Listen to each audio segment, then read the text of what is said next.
post melon এজন বিশ্ব স্বীকৃত শিল্পী আৰু মই যিমান দূৰ জানো তেওঁ ৱৰ্ল্ডৰ টপ 5 আৰ্টিষ্টৰ ভিতৰত এজন অসমত আগতে কেতিয়াও গ্লোবেল আৰ্টিষ্ট অহা নাছিল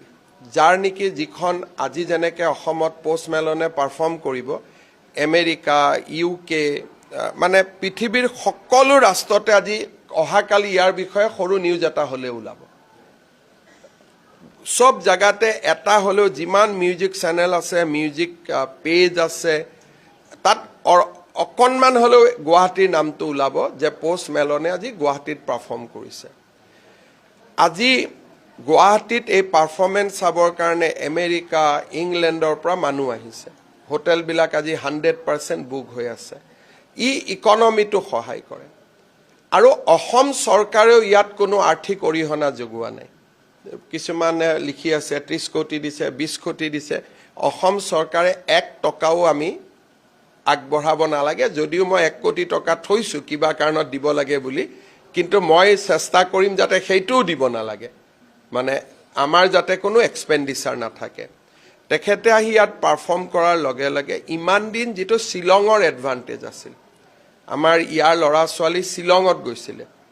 শিলঙৰ লগতে এতিয়া গুৱাহাটীও ডেভেলপ হ'ব as a platform for global artist আজি দিনটো সেই ফালৰ পৰা অসমৰ বাবে এটা গুৰুত্বপূৰ্ণ দিন কিন্তু মোৰ এজ 56 মই পোষ্ট মেলন মানে কি মই ভালকৈ বুজিও নাপাওঁ উইথ ডিউ ৰেসপেক্ট টু হিম পৰখি দিনাখন মই ইউটিউবত চাইছিলো যে তেখেত কোন বা কেনেকে আবু ধাবিত তেওঁ গান গাই আছিল আৰু ইমান ক্ৰাউড ভাবিব নোৱাৰি গতিকে ডেফিনেটলি গুৱাহাটীত কিবা এটা ভাল পাৰফৰ্মেন্স আজি হ'ব আমি শুভেচ্ছা দিছো কিন্তু আমাৰ আৰু তো মানে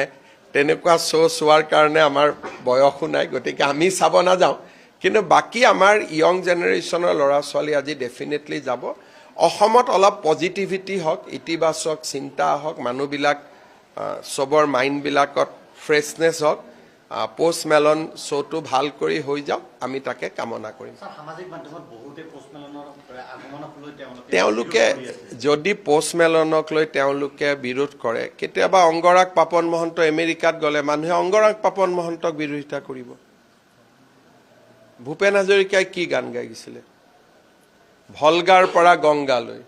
মিছিছিপিৰ পৰা টেমছলৈ গতিকে অসমত একসাম মানুহ আছে তেওঁলোকে এটো পোষ্ট মেলন মানে কি নাজানেও বিৰোধিতা কৰিব লাগে বিৰোধিতা কৰিলে তেওঁৰ ক্ষতি হ'ব নেকি পোষ্ট মেলন